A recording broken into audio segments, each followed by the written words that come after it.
తెలంగాణలో కాంగ్రెస్ సర్కార్ కొలువుదీరబోతోంది.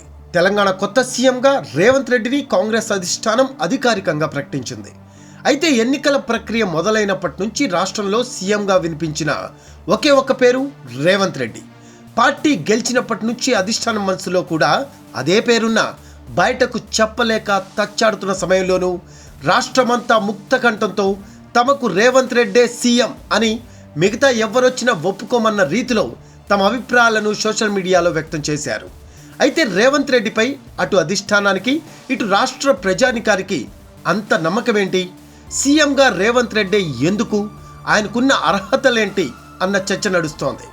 స్వతంత్ర అభ్యర్థిగా రాజకీయ రంగ ప్రవేశం చేసి జడ్పీటీసీగా గెలిచి ఆ తర్వాత ఎమ్మెల్సీ అయిన ఓ సాధారణ వ్యక్తి ఏదో ఓ రోజు సీఎం అవుతానని ఆ రోజే కలగన్నాడు. ఇప్పుడు ఆయన కోరుకోకపోయినా అటు అధిష్టానం ఇటు ప్రజలు ఆయనే కావాలని బలంగా నమ్ముతున్నారంటే ఆయనలో ఏదో ఉంది. అదేంటి? 1969లో జన్మించిన రేవంత్ రెడ్డి ఏవీ కాలేజ్లో BA చదివారు. ఆ సమయంలోనే ABVP తరపున స్టూడెంట్ లీడర్గా యాక్టివ్ రోల్ ప్లే చేశారు. కట్ చేస్తే 2006లో మిడ్జిల్ మండలం జడ్పీటీసీ ఎన్నికల్లో స్వతంత్ర అభ్యర్థిగా పోటీ చేసి గెలిచారు. అనంతరం 2007లో మహబూబ్ నగర్ స్థానిక సంస్థల ఎన్నికల్లోనూ ఇండిపెండెంట్ అభ్యర్థిగా గెలిచారు. ఆయన చురుకుదనం చూసి టీడీపీ అధినేత చంద్రబాబు నాయుడు పిలిచి పసుపు కండువా కప్పితే మరింత ఉత్సాహంతో పనిచేశారు. 2009లో టీడీపీ తరపున కొడంగల్ నుంచి తొలిసారి ఎమ్మెల్యేగా గెలిచారు. చంద్రబాబుకు చాలా దగ్గరైపోయి పార్టీలో కీలక పాత్ర పోషించారు. ఆ తర్వాత 2014లో కొడంగల్ ఎమ్మెల్యేగా గెలుపొందారు. టీడీపీ ఫ్లోర్ లీడర్గా, పార్టీ కార్యనిర్వాహక అధ్యక్షుడిగా కీలక బాధ్యతలు పోషించారంటే ఆయనకున్న కమిట్మెంటే కారణం. ఇక 2015 ఎమ్మెల్సీ ఎన్నికల సమయంలో ఓటుకు నోటు కేసులో అరెస్టు కావడంతో రేవంత్ రెడ్డి తెలంగాణలో ఓ సంచలనంగా మారిపోయారు. అయితే రేవంత్ ఏమాత్రం భయపడకుండా ఇదంతా కేసీఆర్ అండ్ కో పన్నిన కుట్రగా తిప్పికొట్టారు. ఆ సమయంలోనే కేసీఆర్ను సీఎం కుర్చీ నుంచి దించుతానని మీసం తిప్పి మరీ శపథం చేశారు. తన కూతురి పెళ్లికి కూడా ఆయన ఓ అతిథిగా వచ్చి వెళ్లటం లాంటి ఘటనలతో తీవ్రంగా బాధపడిన రేవంత్ రెడ్డి ఏమాత్రం కుంగిపోలేదు. వేరే నేతలైతే తమ భవిష్యత్ ఏమవుతుందోనన్న భయంతో ఎప్పుడో ఓ పాయింట్లో సరెండర్ అయిపోయేవారేమో. కానీ రేవంత్ రెడ్డి మాత్రం అర్జున్ రెడ్డి టైప్లో మరింత అగ్రెసివ్గా మారిపోయారు. జైలుకు వెళ్ళి బెయిల్ మీద రిలీజ్ అయిన తర్వాత సీన్ మొత్తం మారిపోయింది. ముందు నుంచి కొంత అగ్రెసివ్ నాయకుడిగానే పేరున్న రేవంత్ ఆ తర్వాత తన మాటల్లో విమర్శల్లో పదును పెంచారు. మైక్ పట్టుకుంటే చాలు కేసీఆర్తో పాటు ఆయన ఫ్యామిలీ మీద పరుష పదజాలంతో శివాలెత్తిపోయేవారు. సొంతంగా సోషల్ మీడియా సైన్యాన్ని తయారు చేసుకొని తన ఇమేజ్ను గణనీయంగా పెంచుకోగలిగారు. అదే సమయంలో తెలంగాణలో టీడీపీ బలహీనపడిపోవడంతో ఎమ్మెల్యేలంతా సైకిల్ దిగి కారెక్కడంతో రేవంత్ ఒంటరిగా మిగిలిపోయారు. మరోవైపు చంద్రబాబు కూడా తెలంగాణపై అంతగా దృష్టి పెట్టకపోవడంతో ఆయన భవితవ్యం శూన్యంగా మారిపోయింది. అదే సమయంలో కొత్త పార్టీ పెట్టాలని ఆయన అభిమానులు కోరగా అప్పటికే బలహీనమైపోతున్న కాంగ్రెస్ నేతలు రేవంత్లో టచ్లోకి వచ్చారు. ఈ విషయం బాబుకు తెలియడంతో ఆయన్ని పార్టీ నుంచి సస్పెండ్ చేశారు. ఇంకేముంది, హస్తంతో రేవంత్ దోస్తీ కుదిరిపోయింది. 2017 అక్టోబర్ 30న రాహుల్ గాంధీ సమక్షంలో కాంగ్రెస్ కండువా భుజాన వేసుకున్నారు. ఇక అప్పటి నుంచి రేవంత్ పొలిటికల్ కెరీర్ మరింత పుంజుకుంది. ఆయన వాగ్దాటితో అధికార బీఆర్ఎస్ నేతలపై, ముఖ్యంగా కేసీఆర్ మీద బలమైన విమర్శలు చేస్తూ తెలంగాణలో ప్రభుత్వ వ్యతిరేకతను తన వైపు తిప్పుకొని ప్రత్యేక ఫాలోవర్లను సంపాదించుకున్నారు. తన చురుకుదనం, అగ్రెసివ్నెస్తో పార్టీలో చేరిన ఏడాదికే అధిష్టానం దృష్టిలో పడ్డారు రేవంత్. దీంతో టీపీసీసీ అధ్యక్షుడి రేసులో ఇద్దరు సీనియర్ల సరసన నిలిచారు రేవంత్. కానీ ఉత్తమ్ కుమార్ రెడ్డికే అధిష్టానం పార్టీ పగ్గాలు అప్పజెప్పింది. కానీ 2018 ఎన్నికల్లో కాంగ్రెస్ మళ్లీ పరాభవమే మూటగట్టుకుంది. కొడంగల్లో రేవంత్ రెడ్డి సైతం ఓడిపోయారు. దీంతో ఆయనపై విమర్శలు మరింత ఎక్కువయ్యాయి. ఆ తర్వాత 2019లో వచ్చిన లోక్సభ ఎన్నికల్లో దేశంలోనే అతిపెద్ద పార్లమెంట్ నియోజకవర్గమైన మల్కాజ్గిరి నుంచి ఎంపీగా గెలుపొంది తిరిగి తన సత్తా చాటారు రేవంత్. ఎంపీగా గెలవటంతో ఢిల్లీ నేతలతో సత్సంబంధాలు పెంచుకునేందుకు రేవంత్కు మంచి అవకాశంగా మారింది. దీంతో 2021లో ఉత్తమ్ కుమార్ రెడ్డిని తప్పించి టీపీసీసీ అధ్యక్షుడిగా రేవంత్ రెడ్డిని అధిష్టానం నియమించింది. అందుకు కారణం యువనేత, అగ్రెసివ్నెస్ స్పీచ్లతో ప్రజలను ఆకట్టుకుంటూ మాస్ లీడర్గా పేరు తెచ్చుకోవటం. ఉనికిని కోల్పోయే పరిస్థితిలో ఉన్న పార్టీకి ఊపిరి లూదేందుకు కావాల్సిన స్ట్రాటజీలున్న నేతగా గుర్తించడమేనని రాజకీయ విశ్లేషకులు చెబుతారు. ఇక అప్పటి నుంచి రేవంత్ గ్రాఫ్ ఒక్కసారిగా పెరిగిపోయింది. బయట ఇమేజ్ పెరగటమేమో కానీ సొంత పార్టీ నేతల నుంచి తీవ్ర స్థాయిలో వ్యతిరేకత వచ్చింది. బహిరంగంగానే వాళ్ళ నుంచి విమర్శలు ఎదుర్కొన్నారు. వీటికి తోడు ఓటుకు నోటు కేసులో దొరికిపోయిన దొంగ అన్న అపవాదు ఉండనే ఉంది. వీటన్నిటినీ ఎదుర్కొని నిలబడిన రేవంత్ ఎక్కడా తన లక్ష్యాన్ని వదలలేదు. జోరుగా ఉన్న కాంగ్రెస్ పార్టీని హీరో లెవెల్కు తీసుకువచ్చేందుకు ప్రతిక్షణం కృషి చేశారు. అవమానాలు చుట్టుముట్టిన, ఆరోపణలు బాధపెట్టిన, పరిస్థితులు ఒంటరిని చేసిన మొక్కవోని ధైర్యంతో 2023 ఎన్నికల్లో కేసీఆర్ సర్కార్ను గద్దెదించడమే లక్ష్యంగా వ్యూహాత్మకంగా పనిచేశారు. ఈ క్రమంలో తన సొంత డబ్బు కూడా ఖర్చు పెట్టుకున్నారు. సునీల్ కనుగోలు లాంటి పొలిటికల్ స్ట్రాటజిస్టులను కూడా నియమించుకొని క్షేత్రస్థాయి నుంచి పార్టీని బలోపేతం చేసుకుంటూ వచ్చారు.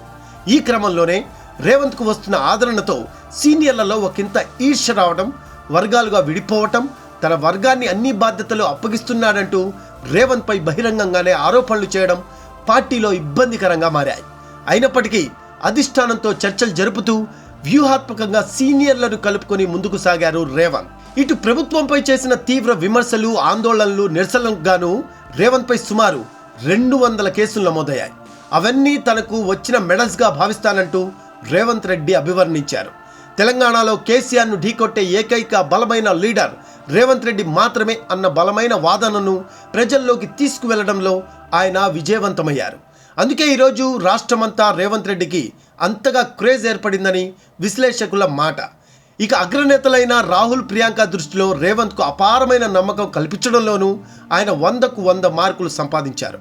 ప్రచారంలోనూ రేవంత్ రెడ్డి గురించి ప్రియాంక మాట్లాడుతూ తనను కలిసిన ప్రతిసారి ఆయనకు పదవి కావాలనో పేరు కావాలనో అడగలేదని, కేవలం కేసీఆర్ను గద్దెదించేందుకు అవకాశం ఇవ్వాలని, తెలంగాణలో మార్పు తీసుకువచ్చేందుకు ఛాన్స్ ఇవ్వాలని అడిగారంటూ చెప్పారంటే ఆయన అధిష్టానం దృష్టిలో ఎంత నమ్మకం సాధించారో అర్థం చేసుకోవచ్చు. రేవంత్ రెడ్డి 1992లో జైపాల్ రెడ్డి బంధువైన గీతను ప్రేమించి పెళ్లి చేసుకున్న విషయం తెలిసిందే. ఇక వీళ్లకు కూతురు నైమిషా రెడ్డి ఉండగా ఆమెకు ఘనంగా వివాహం జరిపించారు. కొన్ని నెలల కిందట మనవడు కూడా జన్మించాడు. ఇక కుటుంబానికి సంబంధించిన బాదరబందీలు ఏమీ లేకపోవడంతో తన పూర్తి ఫోకస్ పార్టీ పైన, రాష్ట్ర సమస్యలపైనే పెడతానంటూ పలు సందర్భాల్లోనూ రేవంత్ రెడ్డి చెప్పుకొచ్చారు. రియల్ ఎస్టేట్ రంగంలో ఎప్పటి నుంచో ఉండడంతో, ఆర్థికంగాను బలంగానే ఉండడంతో, ఆ దిశగా కూడా తనకు ఎలాంటి సమస్యలు లేకపోవడంతో ఆయన దృష్టి మొత్తం రాజకీయం పైనే పెట్టి ఇచ్చిన బాధ్యతలు నెరవేరుస్తానని స్పష్టం చేశారు కూడా. ఇక ప్రచారం సమయంలో స్టార్ క్యాంపెయినర్లు ఎంతమంది ఉన్నా రాష్ట్రమంతా పర్యటిస్తూ 6 గ్యారంటీలకు తాను గ్యారంటీ అన్న నమ్మకాన్ని కల్పించారు.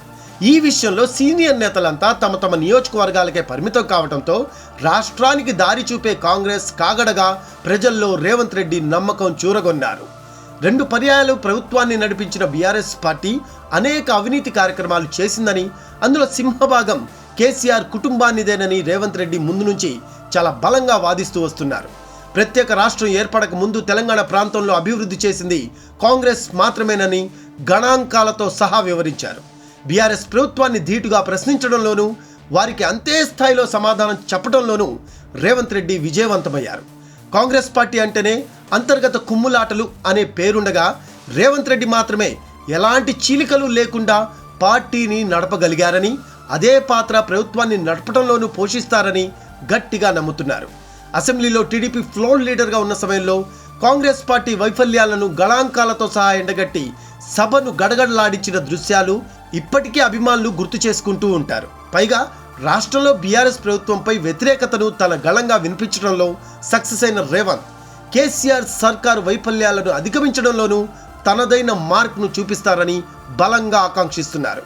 అవినీతి రహిత పాలన, అభివృద్ధి, సంక్షేమాన్ని జోడెద్దుల్లా ముందుకు తీసుకువెళ్లడమే తమ లక్ష్యమని పదే పదే చెప్తూ వస్తున్న రేవంత్ దాన్ని సాధిస్తాడా లేదా అన్నది పక్కన పెడితే ఓ అవకాశమైతే ఇవ్వాలి కదా అన్నది తెలంగాణ ఓటర్స్ భావించారు. ఉవ్వెత్తున ఎగిసిన ఉద్యమంలో అమరుల త్యాగాలతో సాధించుకున్న తెలంగాణ రాష్ట్రంలో అనుకున్న లక్ష్యాలు నెరవేరలేదని ప్రతిపక్షం ప్రభుత్వాన్ని ప్రశ్నించే గొంతుగా రేవంత్ మారారు. ఉద్యోగాల విషయంలో నిరుద్యోగుల తరపున, ప్రాజెక్టుల విషయంలో భూములు కోల్పోయిన నిర్వాసితుల తరపున, మాస్టర్ ప్లాన్ విషయంలో రైతుల తరపున, పేపర్ లీకేజ్ విషయంలో యువత తరపున కేసీఆర్ తీసుకున్న ఏకపక్ష నిర్ణయాలను ఎప్పటికప్పుడు ఎండగడుతూ అడుగడుగునా ప్రభుత్వానికి వ్యతిరేకంగా ఆందోళనలు చేస్తూ ఉద్యమకారుడిగా మారిపోయారు రేవంత్. రాష్ట్రంలో ఏం జరిగినా ప్రజల తరపున వక్తలా పుచ్చుకుని తెలంగాణ సమాజానికి ఓ భరోసాగా నిలవడంలో విజయవంతమయ్యారు రేవంత్. నిత్యం ప్రజల్లో ఉంటూ మాస్ లీడర్గా పేరు తెచ్చుకున్నారు. ఆయన వేసే వ్యూహాత్మకమైన అడుగులతో కేసీఆర్ తర్వాత అంత రేంజ్ ఉన్న నాయకుడిగా రేవంత్ రెడ్డి పేరు తెచ్చుకున్నారు. రేవంత్ కాకుండా పార్టీలోని మిగతా నేతలలో సీనియర్లు అనుభవజ్ఞులు ఉన్న వారికి అంత సత్తా లేదని, పడికట్టు రాజకీయాలకు అలవాటు పడ్డారని, ఏ నిర్ణయాన్ని సొంతంగా తీసుకుని అధిష్టానాన్ని ఒప్పించలేరన్న అభిప్రాయం కూడా ఉంది. దీంతో యువనేత రేవంత్ రెడ్డిని తెలంగాణ కొత్త సీఎంగా అధిష్టానం ఓకే చేసింది. దీనిపై మీ కామెంట్స్ తెలియజేయండి.